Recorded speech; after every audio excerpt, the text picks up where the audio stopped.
the inner awareness and breath control. So don't let your mind wander. Keep the awareness within you. Focus your mind on your breath and visualize the part of body you're exercising. That is what will bring maximum benefit through yoga. That is what really is yoga. But the same set of palliative yoga exercises we do also brings a therapeutic effect, and Dr. Rajan has innovated on a very unique yoga therapy method called measured yoga therapy, where we measure how the nadis on our fingertips are performing. And on the basis of that, we can recommend some very targeted exercises that can benefit your particular condition. So if any of you want some therapy, please let us know and we can schedule a consultation for you. Points to note: first and foremost, please follow instructions to avoid any adverse reactions. Important instruction: keep your spine straight and take support if needed. And do your practices gently without strain. Also, there is a limit in duration or count. Please follow it. When you have doubt, avoid the practice or seek clarification. But remember that the liability is entirely yours. Do not multitask or merge two exercises. The slower you do, the better it is for you. The other important thing is regular disciplined practice. Yoga brings good health of mind and body. It brings inner awareness and a sense of cosmic connection. And with that, I'll welcome you all to our yoga family, and I will let Dr. Rajan start today's session. Namaste once again, everybody. Let's begin with 3 Oms. Let's take a deep breath in.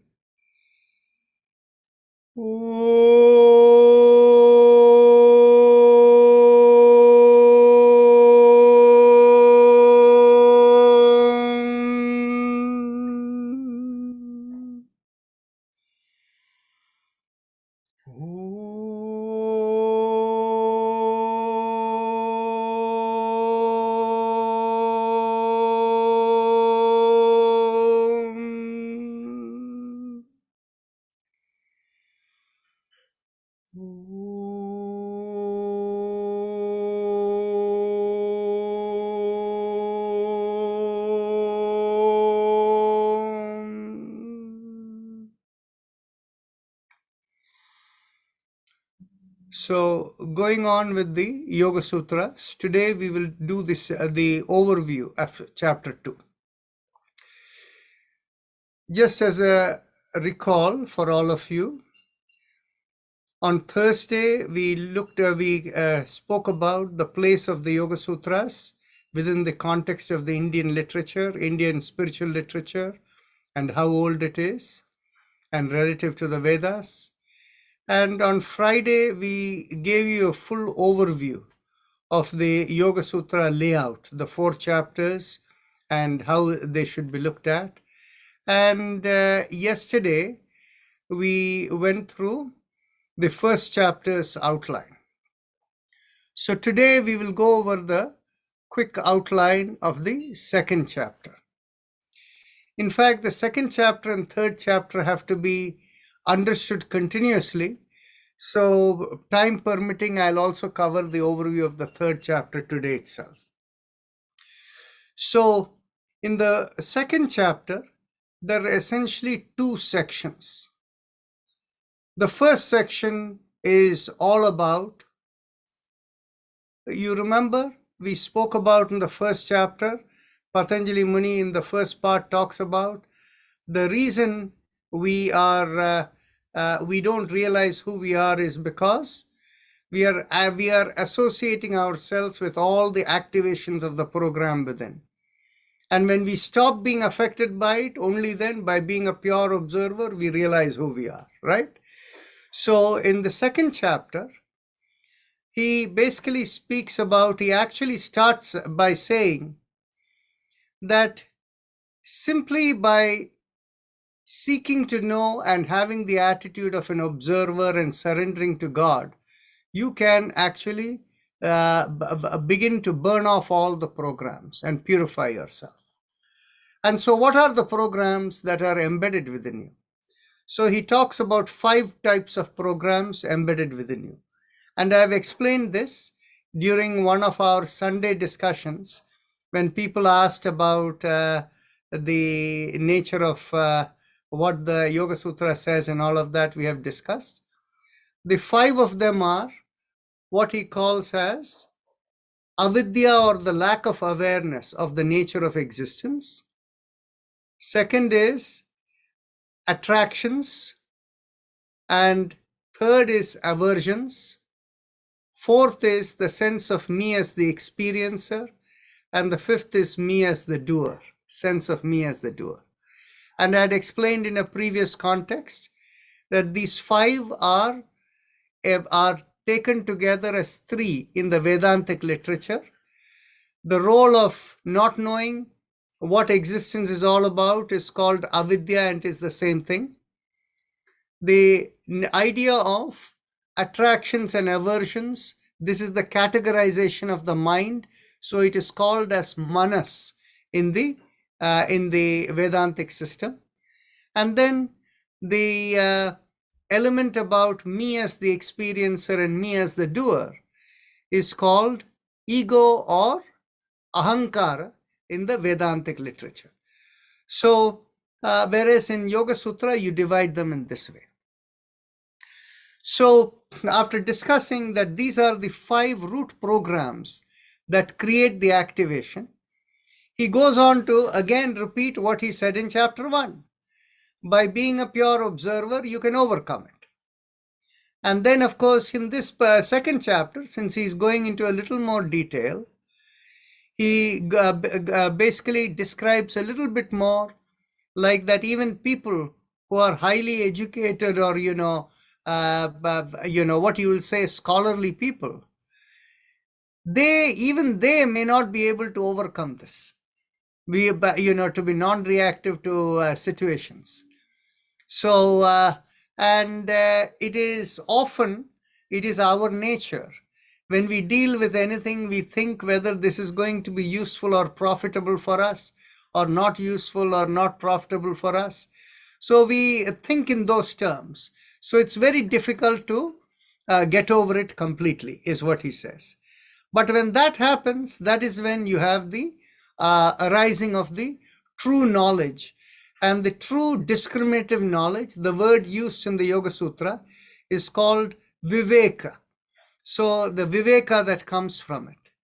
And then, of course, this of course leads to the state of becoming one with your soulful nature and the higher realization. And that higher realization leads you to become free. Your soul becomes free. In other words, liberated. And the word in the Yoga Sutras, and this is also a common word that comes from Vedantic literature, the word for that being liberated is called kaivalya. The word kaivalya is a very interesting term, because most of you would have heard the term moksha, or being being alleviated of being in bondage, mukti, or being free. But the concept of kaivalya is very subtle and different. And in fact, kaivalya is the true nature of the final state, in the sense, for at least in the yogic experiential final state. Kaivalya, many of you know the word from Hindi and from Sanskrit base. When you say keval, it means one alone, right? Kaivalya is the state of being you alone, unaffected by anything. So we can call that as freedom in aloneness. Okay? So you can think of kaivalya in that kind of a way. So whether you're within the body, whether you have left the body, those are not the element. The element is being free and untouched by anything in your own aloneness, kaivalya. Then Patanjali, this is the first part of the second chapter. Then the second part of the second chapter, Patanjali Muni goes on to explain, to attain this state, that you need to cross 7 demarcated borders in order to reach that. And what are the 7 demarcated borders you have to cross? This is where he explains the Ashtanga Yoga process, where you have to cross the 7 steps or the 7 segments of yoga to reach the 8th one. And the 8th one is the state of Samadhi. Samadhi, as we explained last time, is a concept of becoming connected with the cosmic intelligence. That is what is samadhi. Samadhi is not simply being quiet or going blank in the mind. The characterization of samadhi is your intuitive awareness must arise. We explained yesterday from the first chapter, the intuitive awareness arising, it can be stimulated by the meditative connectivity of some mantra or some stimulant, or you can be in a state where you're all the time like that. There are two different categorization. The first one based on the stimulant is called sabija samadhi, and the one where you're all the time connected like that is nirbija samadhi. So in the second chapter, he explains he talks about in the second section the concept of the Ashtanga Yoga. So you need to, and the Ashtanga is something which we have said before: Yama, Niyama, Asana, Pranayama, Pratyahara, Dharana, Dhyana, and then Samadhi. And in the second chapter, after explaining these, after stating these 8 of them, he goes on to explain the first 5. That is Yama, Niyama, Asana, Pranayama, and Pratyahara. And then only in the third chapter, he goes on to explain Dharana, Dhyana, and Samadhi. And so that gives you a kind of overview of what the second chapter consists of. And so now we will go on to our regular practice. And today, of course, we have the half-hour session in the end where we can have further discussion. And from the last 4 days of our discussion, if you have any questions, that's a good time to ask, right? So let's begin with our chakra vibrations. Bring your awareness to the perineum. But before I go there, because we have new people who have joined us, guests of Miss Neeru Agarwal, I will like to give a little bit of a preface to the practice that we do. In our practice, and we do the first practice is what we call as chakra vibrations. And then we follow that up with Ujjayi Pranayama, and we do some other mantras. And then thereafter only we go into the spinal alignment exercises, which are more closely associated with the physical elements of yoga. But and then the last, of course, we do some more breathing practices and then meditation.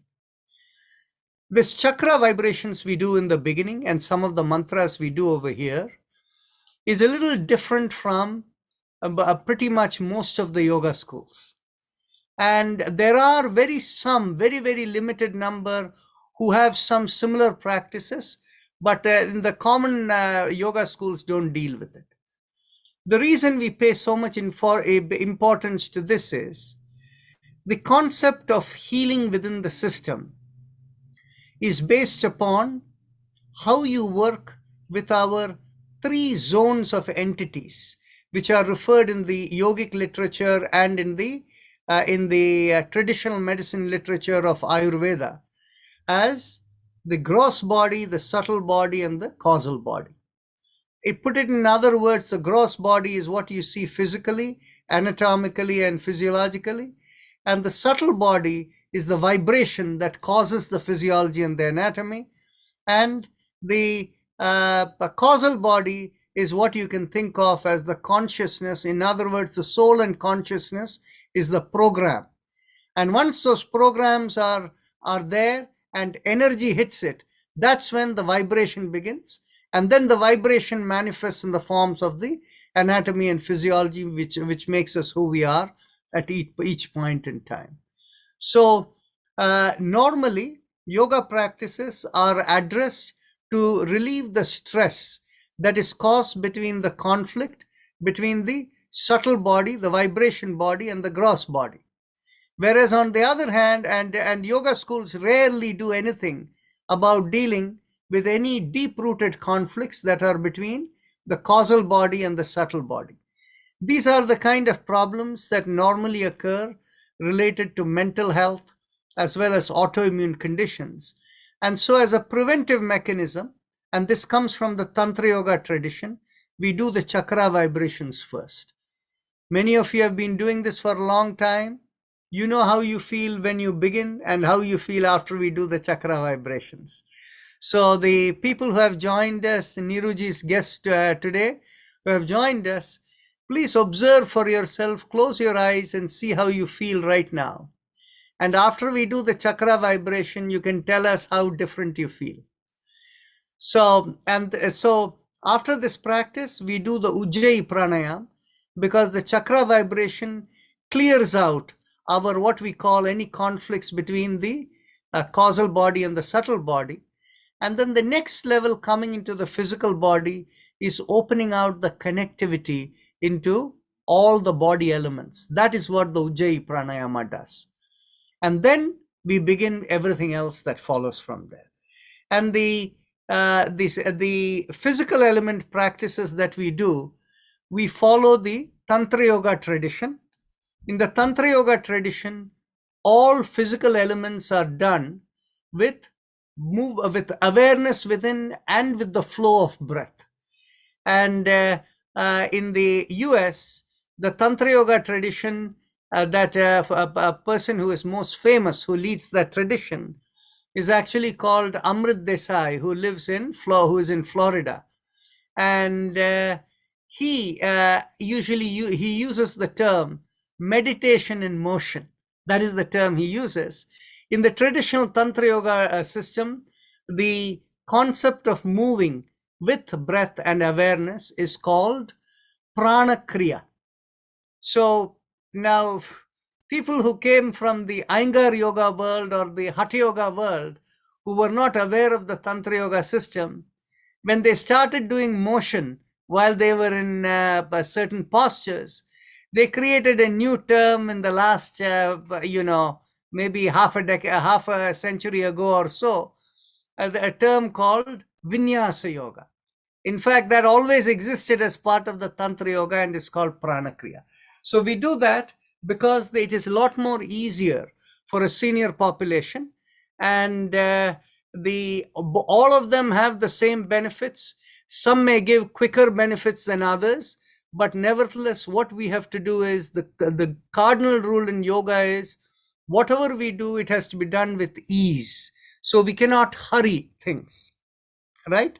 So let's begin with our chakra vibrations. For this, we visualize a column through the middle of the body, from the perineum to the middle of the top of the head. So where is the perineum? It is in front of the anus, and it's just behind the genital area. So when you're sitting, it's right in the middle of the seat where you're sitting. And from there, if you draw a line all the way to the middle of the head, we will select 7 points where we will focus and we will vibrate a mantra. And we will do it audibly. And when we vibrate the mantra in each of the location, we try to squeeze over there. In some places, we can only do a mental squeeze. The other places where you can do a slight physical squeeze too. Like, for example, at the perineum, you can squeeze your buttocks where you can feel it slightly. So pressing on your little finger and focus at the perineum, we begin with Lam. Take a deep breath in. Lam.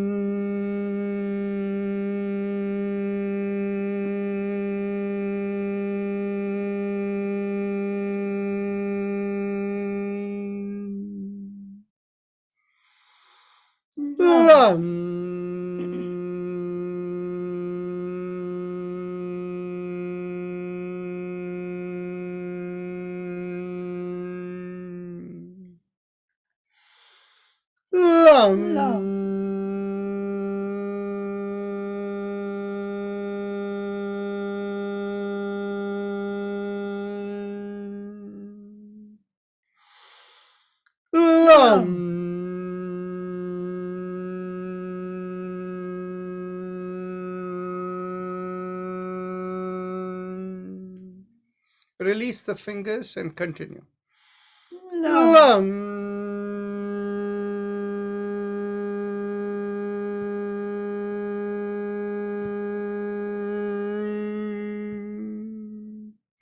Last time.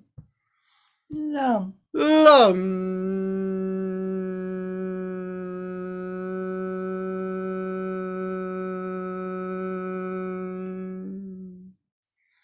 Bring the awareness an inch or so above the perineum, and this is behind the place where we urinate, and there we do Vam, pressing on the ring finger with the thumb.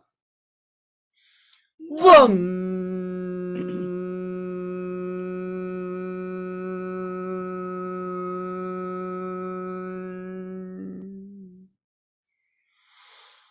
Vam.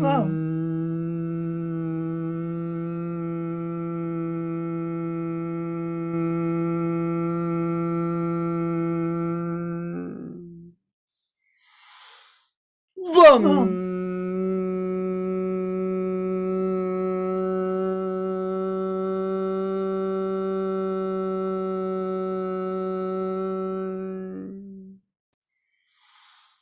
Vam.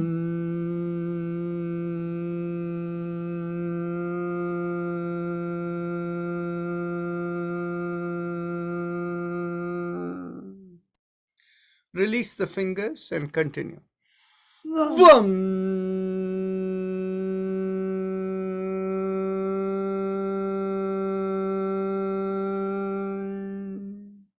Last time. Vam.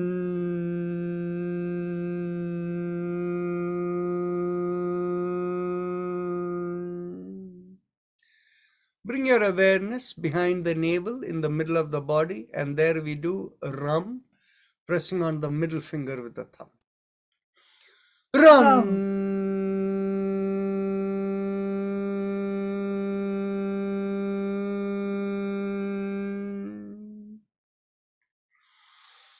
Ram.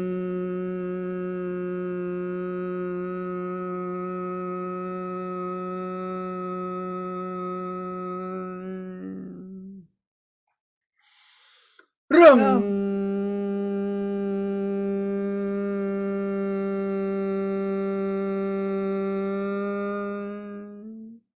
Release the finger and continue. Ram.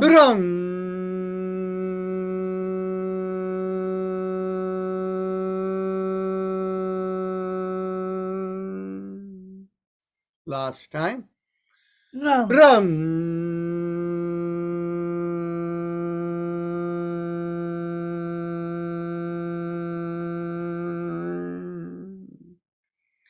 Now bring the awareness to the middle of the chest, in between the breasts, and here we do Yam, pressing on the index finger with the thumb. Let's take a deep breath in. Yam. Yam.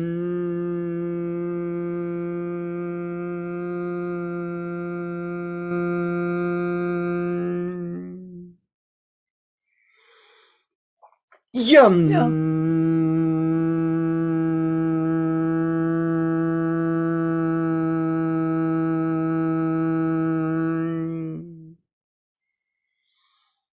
Yum. Yum.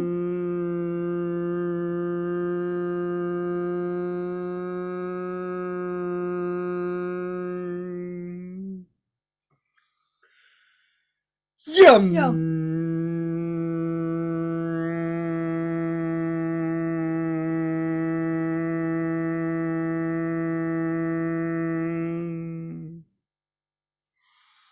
Yum. Yum.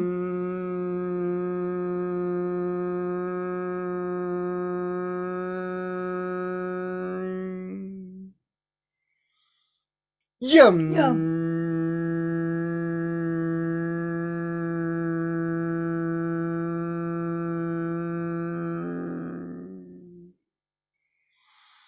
Yum. Yum.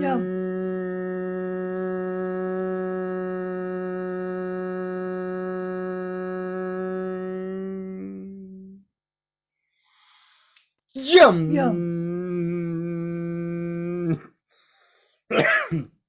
Yum. Yum.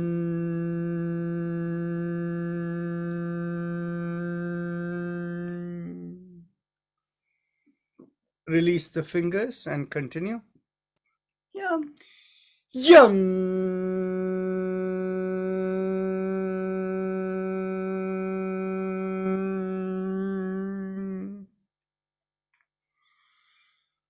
Yum. Yum.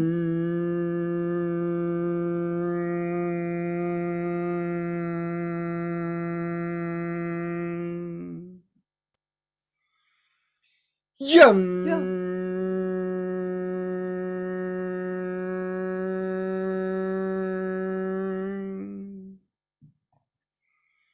Bring the awareness to the throat, and here we do hum with thumbs up and a loose fist. Keep it relaxed on your lap. Take a deep breath in. Hum.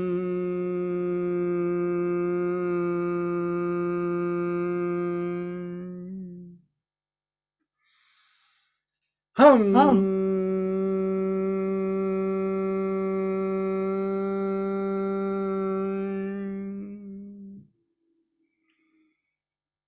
Hum. Hum.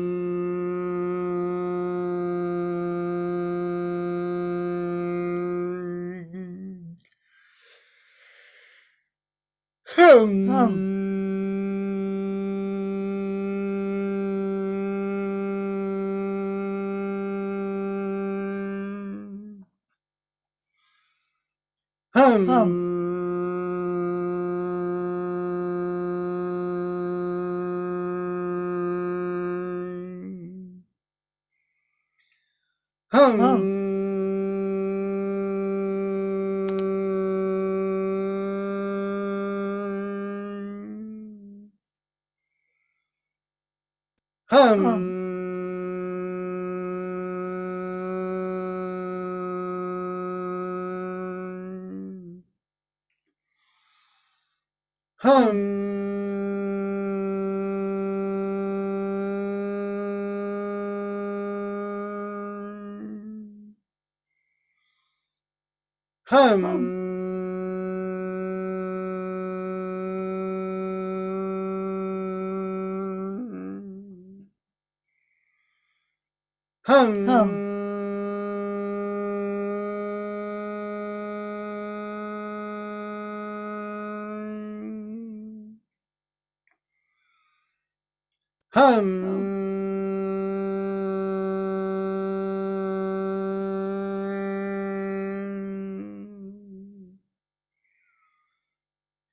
Hum.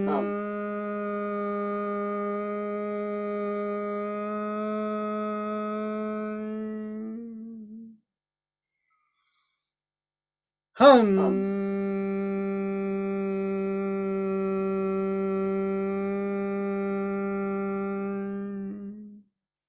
Release the hands and continue. Hum. Hum.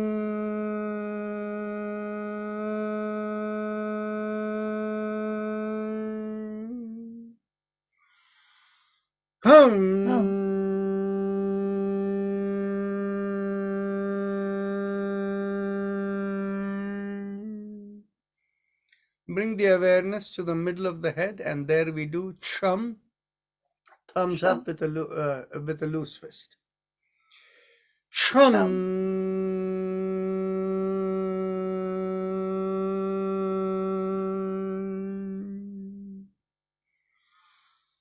Chum.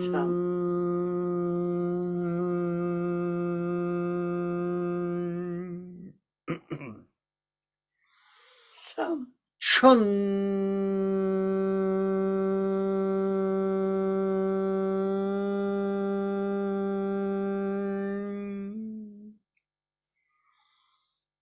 Chum. Chum.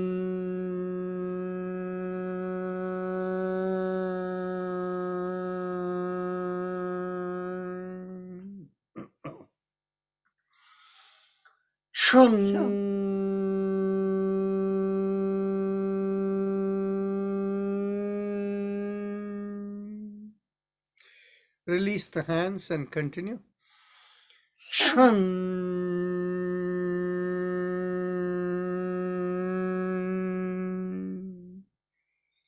Top of the head, we do Om, thumbs up, loose fist. Om.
Release the hands and continue.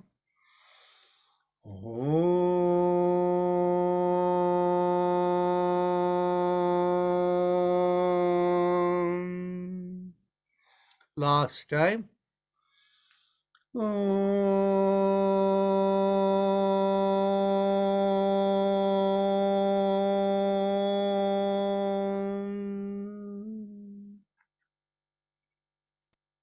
Now we are ready to go on to our Ujjayi Pranayama, our happy face breathing. Those who know it, please proceed.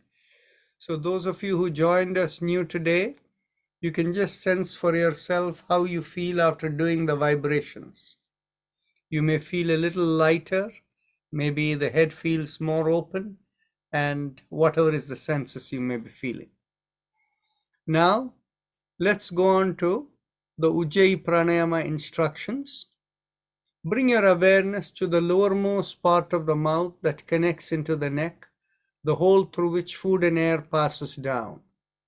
Focusing there, make a big smile. As the cheeks come out, you will feel a slight stretch there in the bottommost part of the mouth, the throat area.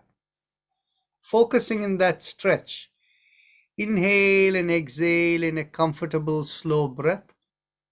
And as you inhale, feel like the air is being resisted at this stretch. So it'll feel like a mild sucking sensation as you inhale. And when you exhale, it'll feel like a reverse sucking sensation. So please continue.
Now, let's go on to the respiratory mantra.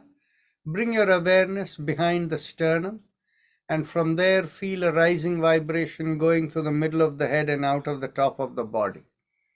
Top of the head, sorry.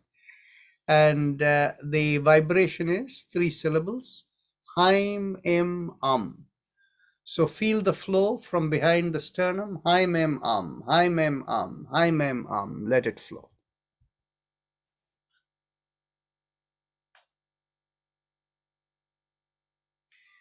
And remember, there is no correlation with the breath.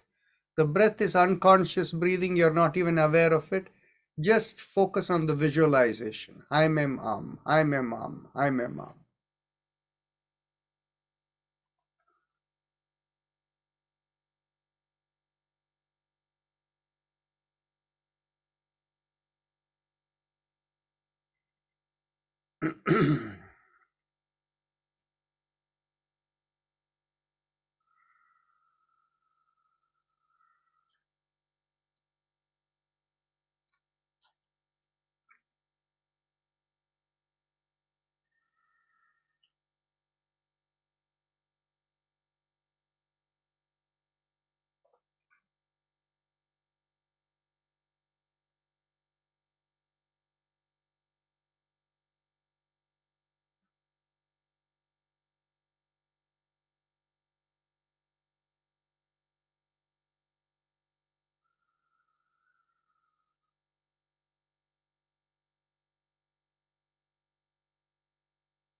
Now bring your awareness to the chest area, to the lungs, and mentally vibrate Haim, Haim, Haim, Haim, and observe how the vibration flows all over the body.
Now we go on to our spinal alignment practices.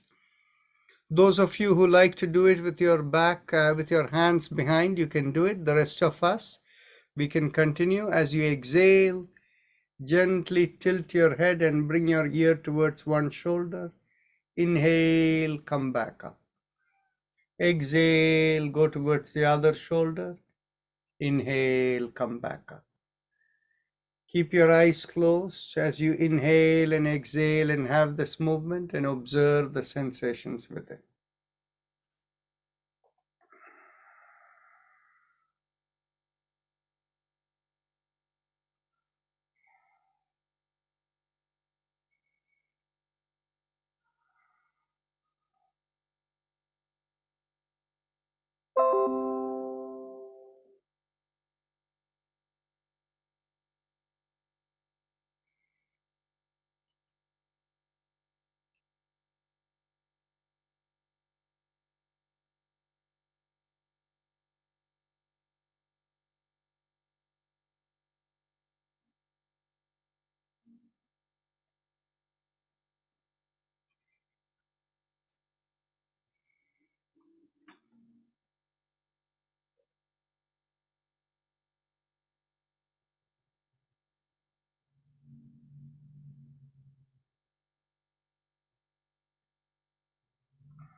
Last exhalation.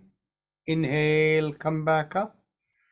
With the next exhalation, turn your head and look over one shoulder. Inhale, come back to the front. Exhale, look over the other shoulder. And inhale, come back to the front and continue.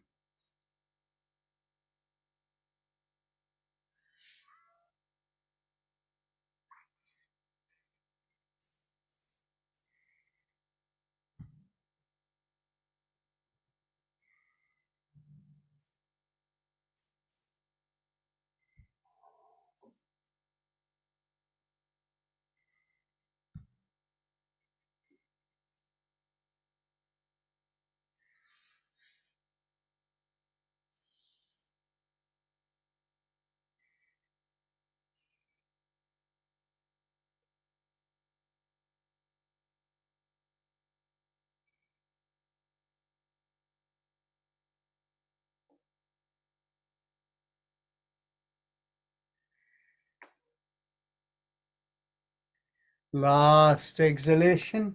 Inhale, come back. With the next inhalation, lift up the chin and take the head back. And as you exhale, bring the chin down towards the chest. And continue.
Last exhalation, bring the chin down to the chest and go around the neck 360 degrees. Inhale, half a circle. And exhale, complete the circle. And continue.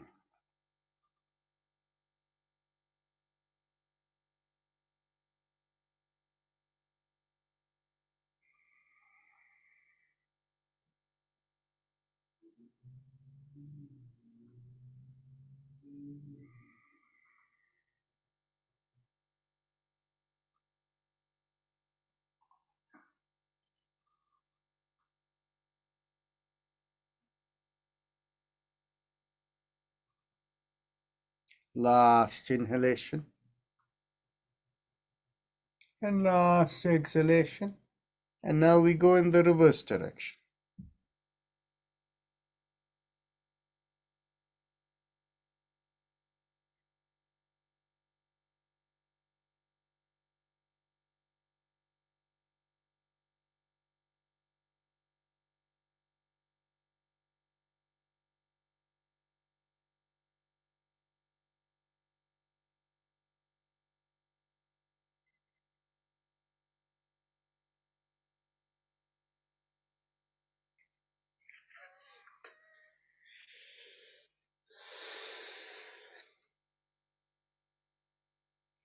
Last inhalation. And last exhalation. And now we go on to the shoulder exercises. Inhale, lift up one shoulder. Exhale, rotate it back and bring it down. Inhale, lift up the other shoulder and exhale and bring it down.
Last inhalation and last exhalation.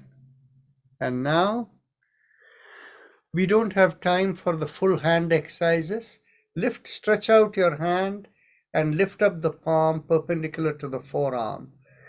Stretch out the fingers and do the Ujjayi Pranayama, the happy face breathing, for just 1 minute.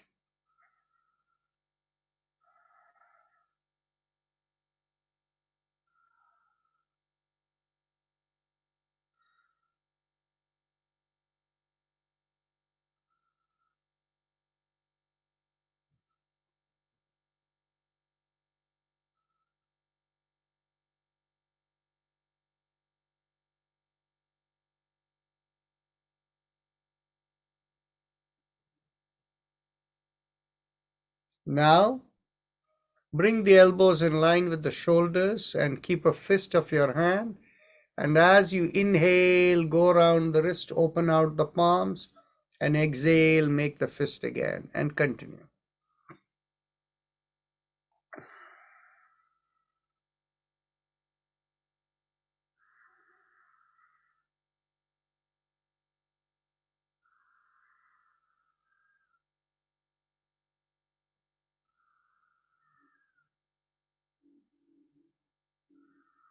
Last inhalation and last exhalation. Let's go reverse.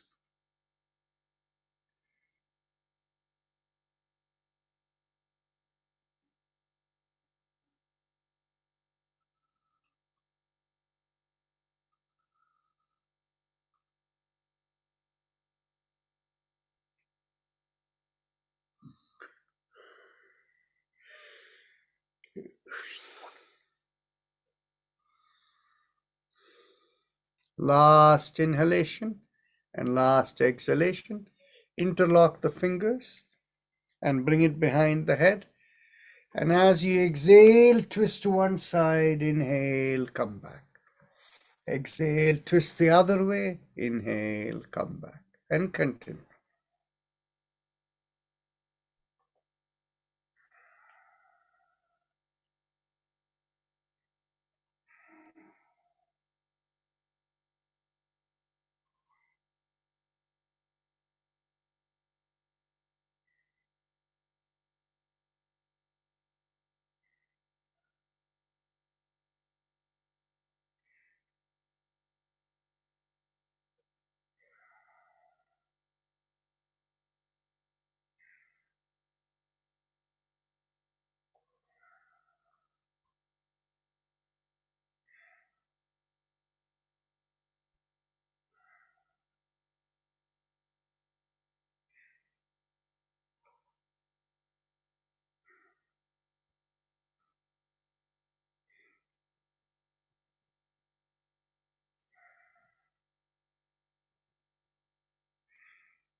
Last exhalation, inhale, come back.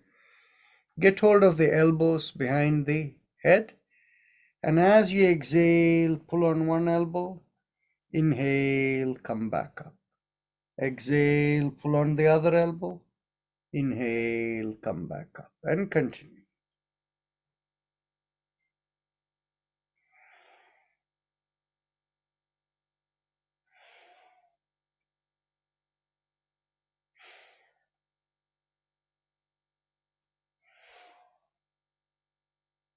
Last exhalation, inhale, come back.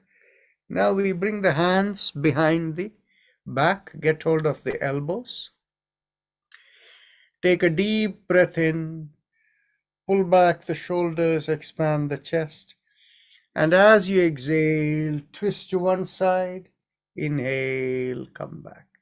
Exhale, twist the other way. Inhale, come back, and continue.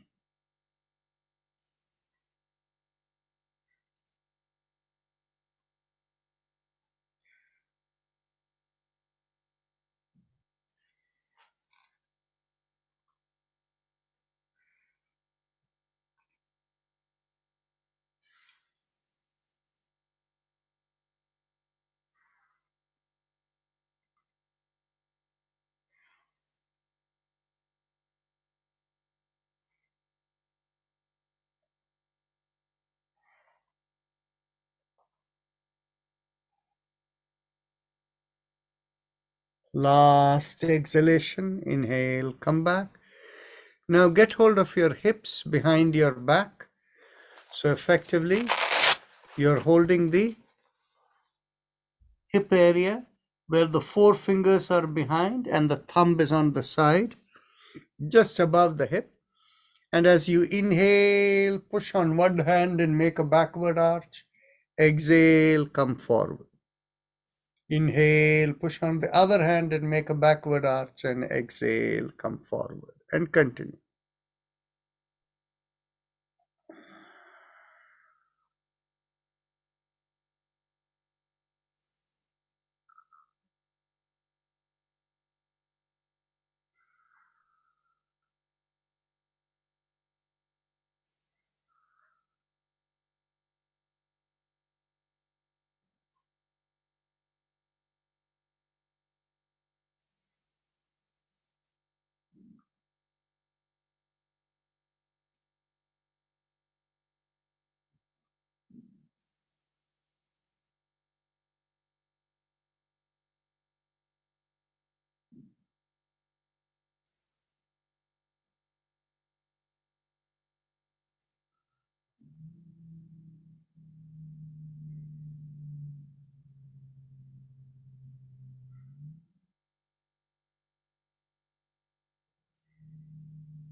Last inhalation and last exhalation. Now we cross one leg over the other. Get hold of the knee on the top.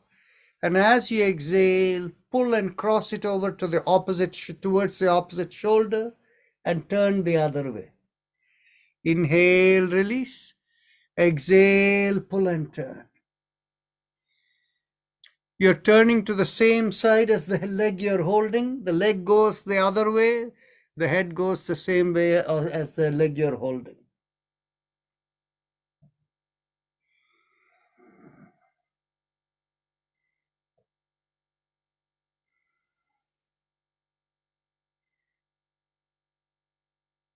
So, Amita, by the looks of it, you're doing it the opposite way. Is your head turning to the same side as the leg you're holding? Which leg are you holding? Show your hand. You're holding that side, then you're turning right. Carry on.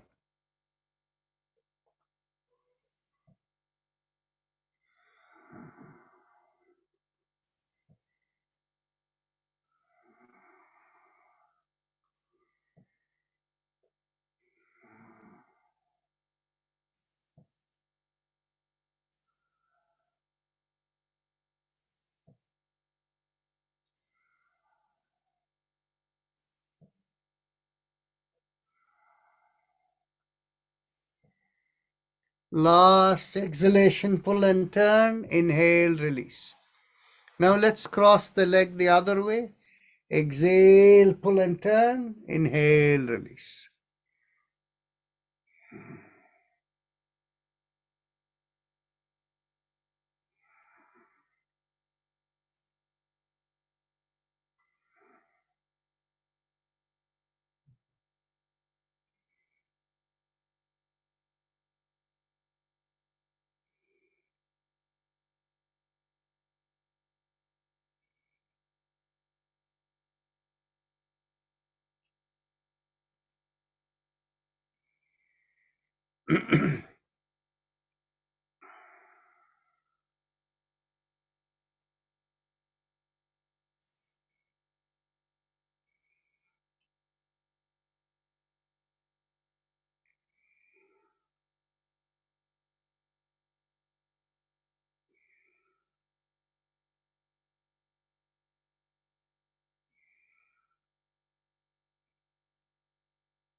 Last exhalation, pull and turn.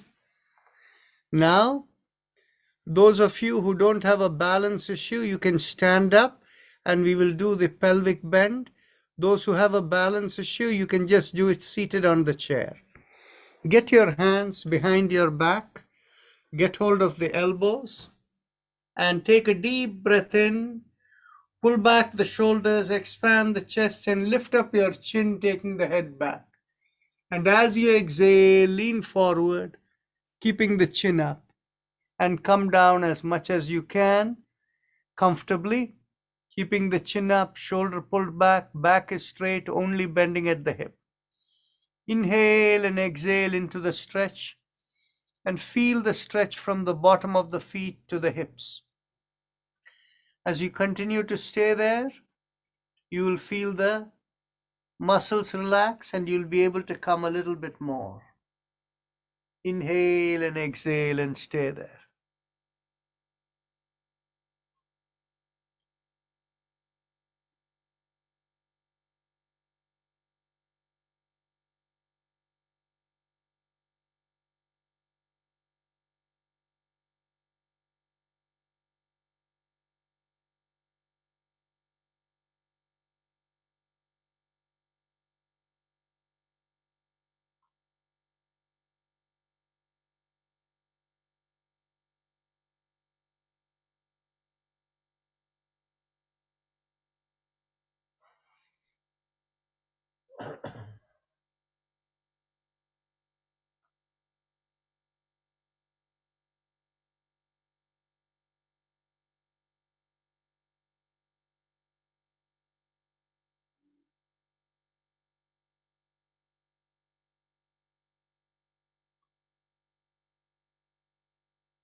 Inhale and slowly come up.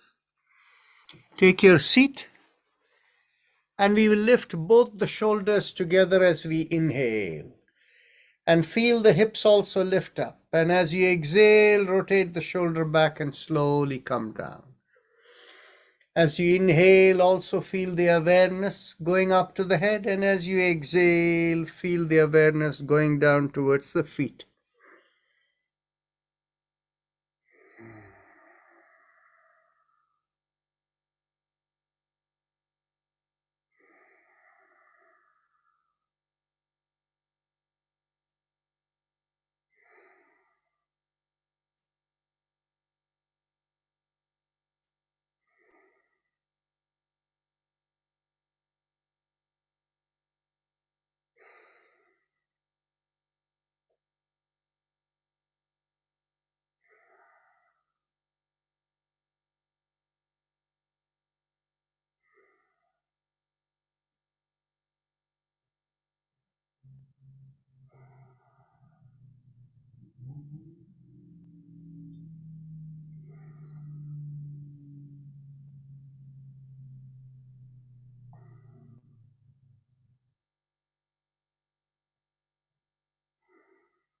Last inhalation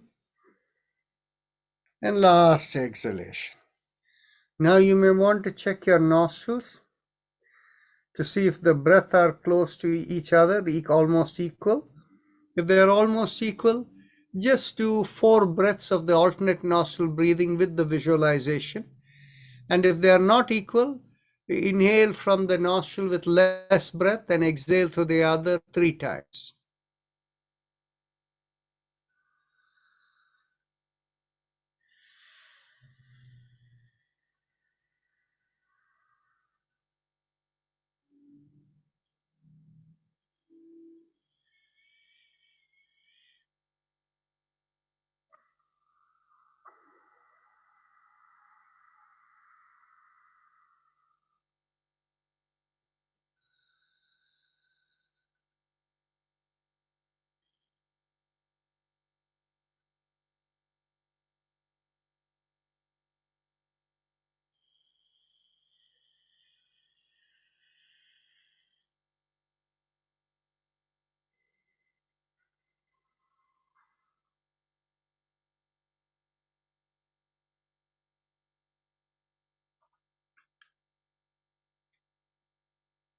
Now we can get ready for the first round of the Bhastrika Pranayama.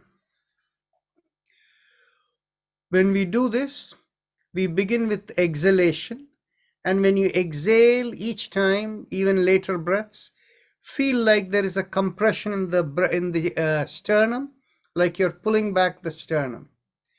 And from there, you feel like even the throat is getting restricted or pulling back, and then the head is also feeling compressed as the full exhalation is gone. Then when you inhale, feel the sternum pull out, and as if the sternum is full, then the belly also comes out with the visualization of the sternum, the chest also expands, and the shoulder pulls back. And then, of course, exhale the same way with the 3 points. Now, when you exhale fully, visualize and see what happens to the exhalation. When you're exhaling, you might feel vibrations descending and going to all parts of the body, even though you're focusing on that. So just watch yourself. Let's begin. Exhale. Inhale. Exhale.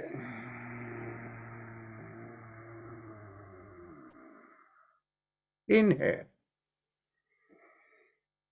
Exhale.